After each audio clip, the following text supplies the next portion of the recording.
平安。很高兴能够有这样的机会来到这里，跟我们大家一起来敬拜上帝。我是知梅牧师的同学，当然我年纪比他长。然后他说他想回母会去跟众会友们请安，所以今天就我在这里了。那我是民权教会的牧师，民权教会不在民权东路上，也不在民权西路上，在哪里知道吗？不知道，在大坪林，景美的下一站大坪林，走路5分钟到。那我们教会不像我们建成教会这么赞，我们是在大楼的10楼这样，但是我们的咖啡很好喝。欢迎你们来，欢迎你们来。如果到大坪林逛街，逛逛的时候可以进来坐。那今天也是男神纪念主日，我想我们还是需要关心一下这个神学院，培养传道人的神学院。虽然我是从台湾神学院毕业的，但是我想都是我们的神学院，我们应该来关心一下，好不好？邀请我们花7分钟的时间来看一下他们今年所为我们拍摄的影片。啊。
信仰告白。那在神学院不仅是有神学知识的累积，那神学院也教导我怎么样在服侍的过程当中谦卑下来，怎么样委身在一个地方的服侍，而不是看这个地方的多少条件。那我来我的教会，我跟他们的会友是比较辛苦工作的人，所以我跟他们在一起的时候，我心里面一直在想，上帝怎么样用丰盛的地方陪伴他们。那我们尽我们的所能，用积极的爱他们，为他们祷告，使我们因着上帝的爱能够彼此连接，也让我们在这样的过程里面能够彼此服侍，看见他们，也让我看见主在他们身上的样式。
不知道你看了这个影片有什么样的感动？我看到其中有3位传道师，他们跟我一样是2014年毕业的，当然有一位是2015年，其实就是我同届的传道师，所以感觉对他们有一些连结，因为我们也曾经一起受训过。那我们看到他们是凭着信心走出他们牧会的第一步，他们来到对他们来讲是完全陌生的地方。但是我们看到他们非常勇敢，就委身在那里。他们必须要从头来学手语，学客家话。他们服侍的对象就是这个土地最弱势的人。我在想，他们依靠什么让他们愿意委身在这样的一个我们认为不算很好的环境？你们觉得他们依靠的是什么？我觉得是依靠的是信实的上帝。是有爱跟怜悯的上帝。我不知道你有没有注意，在这个影片里面有3段配乐，在最后一段配乐里面，它有收录在我们的新生诗400首。他说：“愿主仁爱与你同在。”我唱一下好了。主的爱如流水冲冲，与你分享他的爱，在那蒙蒙的黑夜见烛光。我发现，在蒙蒙的夜里见烛光，就好像是他们目前服侍的一个景况。他们好像是在那个没有盼望的当中，在蒙蒙的黑夜里看见主的光，看见那个希望。我觉得这个就是信心。我们看见见他们是顺服上帝的呼召，因信前行。我相信他们最后会得到上帝给他们最好的奖赏。我们一起来祷告。主，我们谢谢你，因为你的恩典、你的爱跟美好的安排，让我们真的有这样美好的机会，一起聚集在这里来敬拜你、来赞美你、来服侍你。我们也真是感谢你，让我们有这样的机会来关心台南神学院，让我们感觉似乎是很遥远，但是我们也学习，我们可以支持他们，为他们祷告，也为他们奉献。我们恳求你的灵与我们同在，开启我们的心窍，也将智慧加添给我们，好叫我们能够更加明白圣经的真理。我们这样恳求祷告，都是奉靠主耶稣基督的圣名。阿门。我要再来继续讲一个关于信心的故事。在美国有一个小村落，他们都是靠种植为生的。然后呢，很久没有下雨了，怎么办？作物长不出来，没有办法长大，没有收成，所以他们的经济就发生困难。那个村落他们都是信基督教的，所以牧师就出面跟他们讲：好，我们没有办法靠什么，但是我们可以靠祷告，好不好？我们来举行一个祷告会。通常说，我们求上帝怜悯，在这个地方降下雨水，让我们的作物生长，我们就有收入，让我们经济问题就可以解决。然后大家就说：好，我们的确需要靠祷告。然后约定的日子，大家就出席了。那牧师就站在台前，他看得清楚每个会友的举动。他就突然看到一个小女孩从门口走进来，然后牧师看到她天真无邪的样子。另外呢，她还带了一样特别的东西，这个东西让牧师就顿时激动了起来。你们知道他带了什么东西来祷告会吗？他带了一把伞，他带了一把伞来这个祈求上帝下雨的祷告会。全教会只有他带了这个伞，所以我们看到，在这样的一个祷告会里面，谁是对上帝最有信心的？我们发现这个小女孩是最单纯的，对上帝最有信心的。当我问他说：“你为什么要带雨伞来”的时候，他就说：“因为我知道祷告后上帝会听我的祷告，然后会下雨啊，我怕被雨淋湿，所以我当然要带伞。”所以我们可以看到说，其实这个小女孩她用的就是一个非常实际的行动来表达她对上帝的信心。信心是什么？信心是什么？在希伯来书11章有讲到，他说：“信就是所望之事的实底，是未见之事的确据。”很难懂，所以我要用现代中文译本的修订版来跟大家讲，信心是什么？信心是对所盼望的事有把握，对不能看见的事能肯定，这个就是信心。讲到信心，我们就想到谁？亚伯拉罕，差点被我们的思维洗脑。亚拉伯汉，我想哇，新的信息人物出现，好，亚伯拉罕，好，没有求你的意思，好，因为他是信心之父亚伯拉罕，那因为他是一位信心的伟人，好，所以我们称他信心之父，啊，也是值得我们效法的一个对象。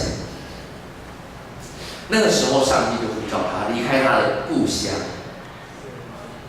到乌尔去。离开了故乡乌尔人，是到乌尔去，离开了故乡，然后到迦南地区。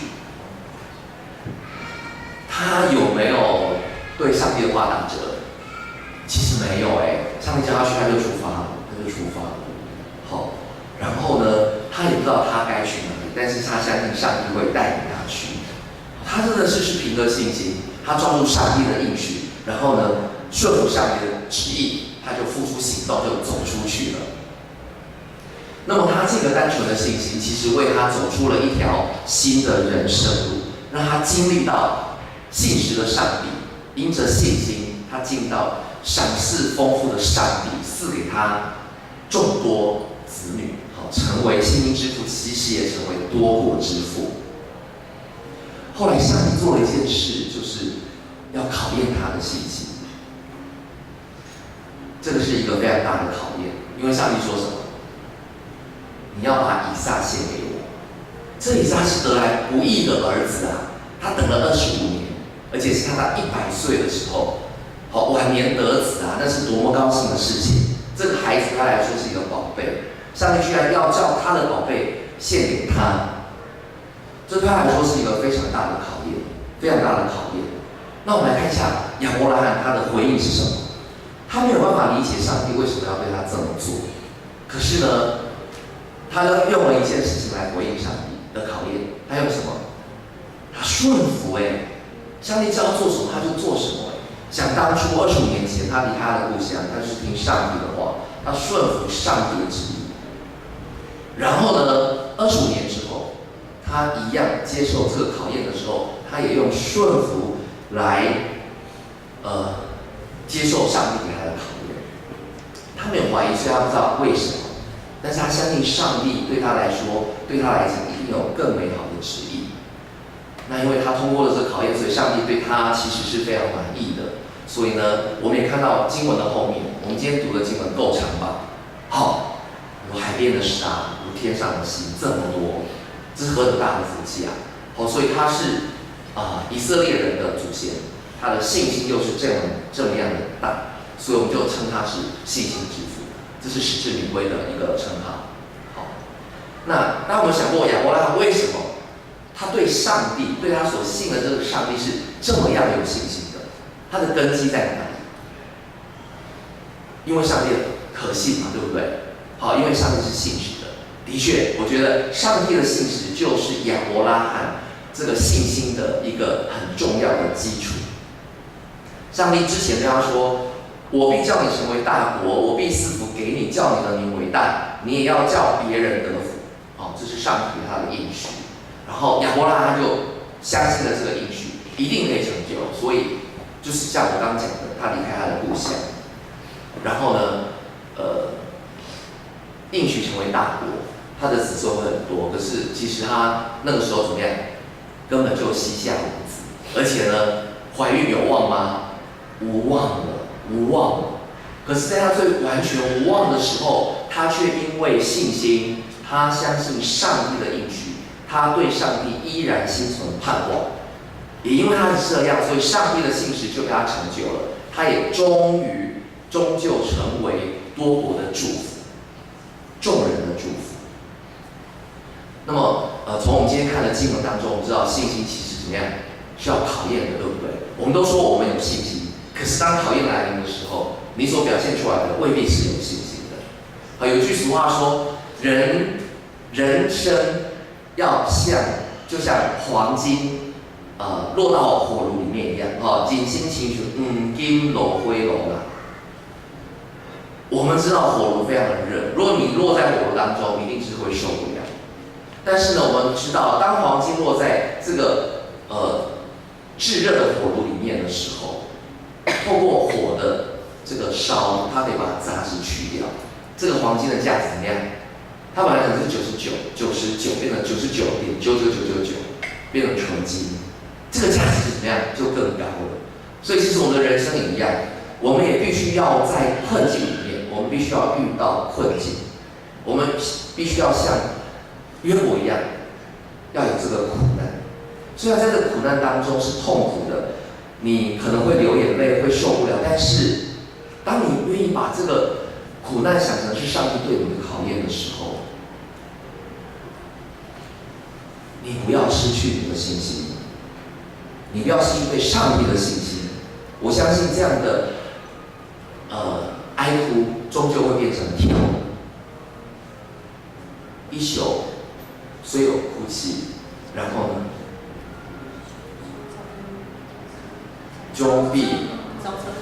早晨终必欢呼。是的，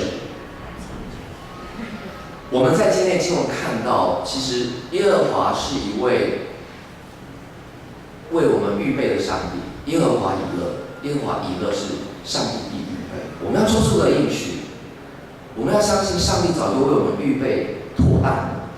如果你愿意信靠他，他就会赏赐力量给我们，让我们在这个信心的考验当中，靠着他赢过这一切的苦难通过这样的考验，然后走出我们人生的困境。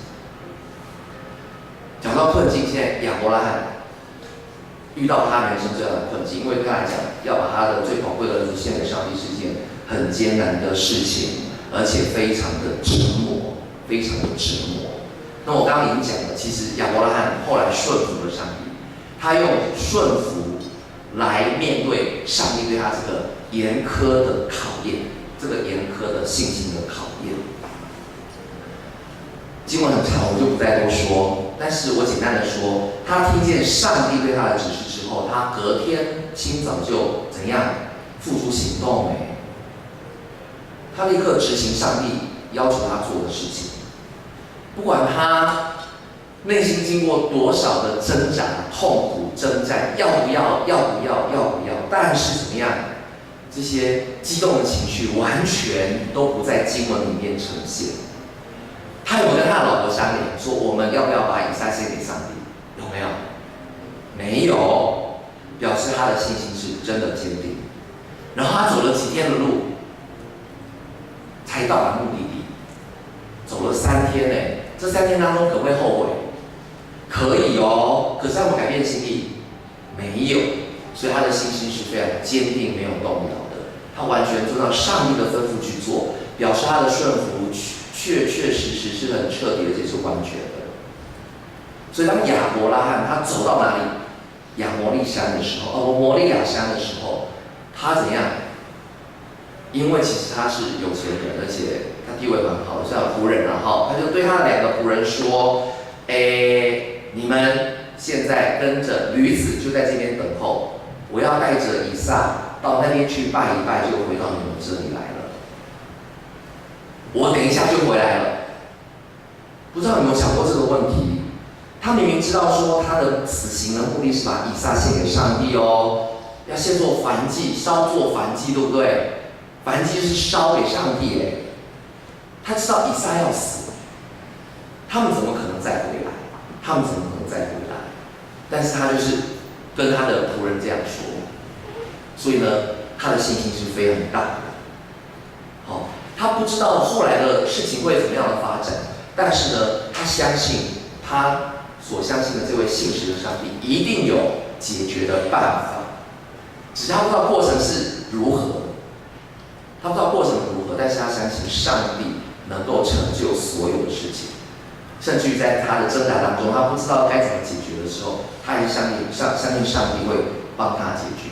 那么上帝有没有帮他解决？有早就帮他预备好什么羊羔了嘛，对不对？这个脚缠在那个树上，然后就去把它带来，成为一个替代品献给上帝。另外，我觉得以撒这个人，他的态度我觉得也是很有趣的。他跟我们在座的年纪大概也差不多，特别是青少年。他那个时候是青少年的，你们有没有很有力气？有，对不对？很会打篮球，对不对？有没有很会打架？不会，现在不能打架。是很有力气的很有力气。班中我就是要找他们。其实呢，以撒怎样？他是青少年，他有能力反抗。我觉得他的爸爸要拿刀把他杀了的时候，他其实是可以反抗的。当他爸爸说你要成为祭物的时候，他其实是可以逃跑的。可是他怎么样都没有做这件事。我们发现以撒跟他的爸爸亚伯拉罕一样，怎么样？是用非常顺服的心听从上帝的命令。他跟爸爸一样，都顺服了上帝的旨意。所以现在我要问我们自己：当我们面对信心的考验，我们是不是也一样用顺服来回应上帝的考验呢？我讲一个例子，有个人他去攀岩，他是攀岩高手，可是这次的攀岩他失败了，他不小心就摔下来，然后呢掉落在这个山谷里面，他就挣扎着，靠着可能抓到了一个树枝，然后靠着树枝吊着。可是他是攀岩高手，所以他知道这个吊怎么样，吊不久嘛，对不对？一定会断掉，或者是他的手会没有力掉下去。所以这个时候他就怎么样？他已经无能为力了，他只好呼求上帝，说：“上帝啊，你来救我！你若来救我，我一定要每个礼拜去做礼拜敬拜你。”上帝有没有理他？肯定没有，对不对？他以为上帝睡着了，所以呢，他就再一次呼求上帝说：“上帝啊，拜托你，拜托你，我真的需要你来救我，你来救我，我就一生都交给你来使用。”这时候上帝就回应了，上帝说：“好，我答应你的要求，那你要照我的话做，你要照我的话做。好，我愿意照你的话做。”上帝就对他说：“现在，请你把你的手放开。现在，请你把你的手放开。你觉得这个攀岩高手有可能放开吗？他想说，我一放开，我人就摔下去，我人就死了。我为什么要放开？我为什么要放开？好，所以呢，结果是什么？你们自己想。他有没有让上帝救到他？没有，上帝没有救他。当我们遇到这个困境的时候，上帝愿意出手帮我们的时候，你会怎么样选择呢？有两个选项嘛。第一个怎么样？就是顺服上帝的带领。如果上帝要你放手，你是不是真的就愿意放手呢？我觉得那是很难的事情，但是你是不是真的愿意呢？第二个，你还是可以我行我素啊，我觉得我放手就摔死了。上帝，你要用我认为对的方法来救我，你怎么可以说叫我放手？好，你可以照你自己的方式去做，但是后来就是你一定摔死。我今天讲的题目是因信前行，因信前行。我们刚刚在这个敬拜里面，在赞美里面，我们向我们的神献上赞美。为什么要向我们的神献上赞美？因为我们神是信实的神嘛，对不对？他是爱我们的神，他是蛮有慈爱的神，而且他是愿意答应我们要用永远不变的爱爱我们的一位神，而且呢，他也眷顾我们的需要。好，歌词这样说：当我们四面受敌的时候，他要救我们脱离惊慌；当我们要倒下的时候，他要伸手扶持我们。所以，我们看见我们的上帝是一位守约而且施慈爱的上帝，是一位值得我们信靠的上帝。就像我刚刚讲的，亚伯拉罕信心的基础是什么？就是上帝的信实嘛，对不对？所以呢，我们要借着什么来走我们的人生路？我们要借着信心，我们要勇敢向前走。在我们的人生当中，也许有人刚启程，好，我已经走了，我已经50岁了，好，我已经走了1半多了。但是在我们的人生旅途当中，我们是不是都愿意借着信心，然后向前走？是不是都能够因信前行？这个因不是因为的因是凭借的意思，所以因信前行是凭借着信心向前行的意思。我再来讲一个故事，是一个小说上面写的。他就说有一架飞机失事了，然后飞机的驾驶跟大部分的乘客都死亡了，非常奇妙的。生存就是生还者，这7位生还者呢都是瞎眼的人。这架飞机它是摔在那个深山里面的，所以呢，要走到外面有人的地方是非常困难的，因为山路是崎岖而且危险的。这样，那他们这7个瞎眼的人，为什么他们可以得救？为什么？他们后来真的得救了，然后就有记者访问他们说：“你们怎么样走过这些我们认为不可能走出来的路？”好，然后呢？其中有一个就回答，他说：“好家在，好家在，好在我们是什么？是瞎眼的。好，其实你们说这些困难，这些险阻这些东西，我们都看不到。我们周围有什么艰难，有蛇跑出来，我们也看不到啊。我们所遇到的危险，其实都看不到。我们没有那么样害怕耶，因为我们是凭着信心，而且我们团队合作，好，我们是用绳子把我们7个人绑在一起，我们就摸，就摸出了一条活路。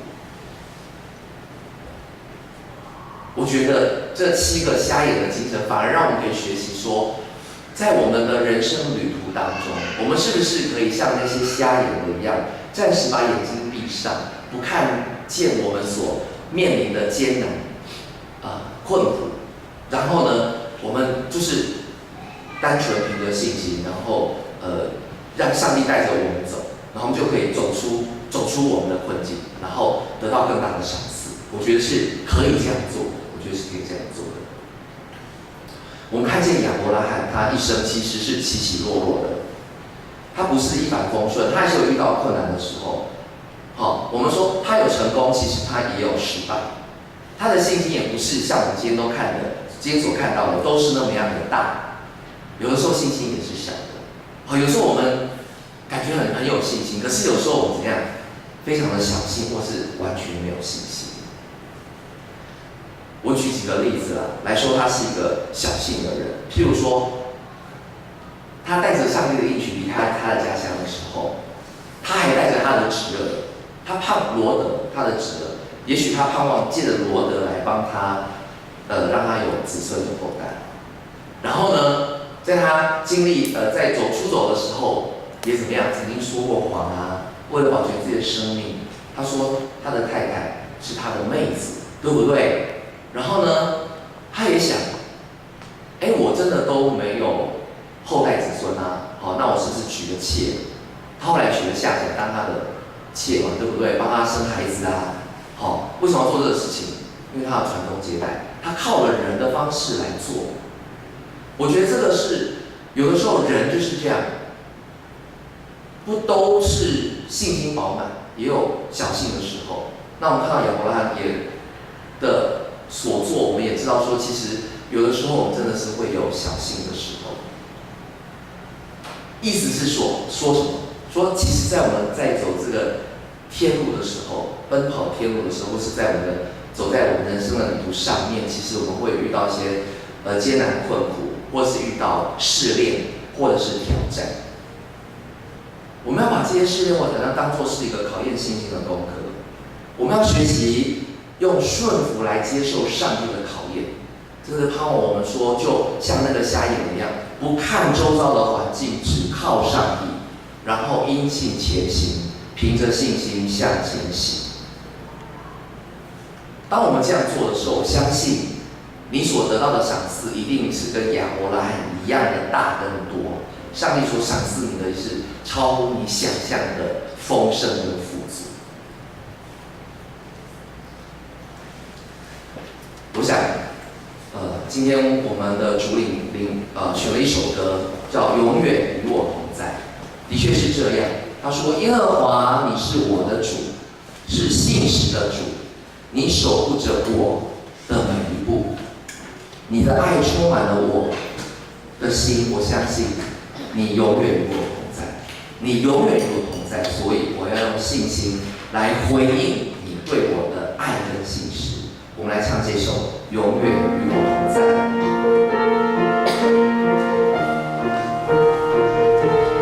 我们起立。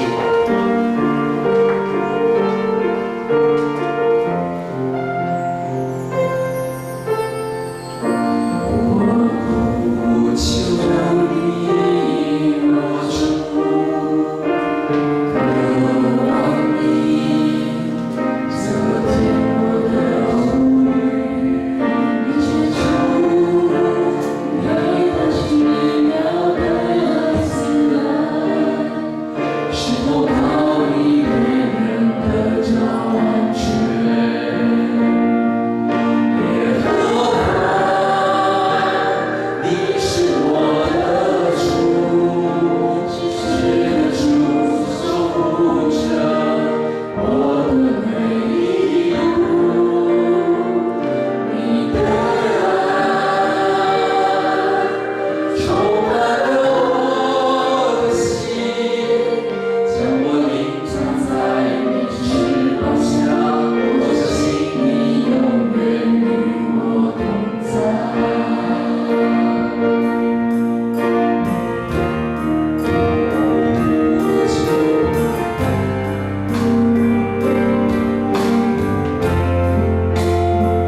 也愿上帝以慈爱待你们，施恩给你们，愿上帝看顾你们，赐平安给你们。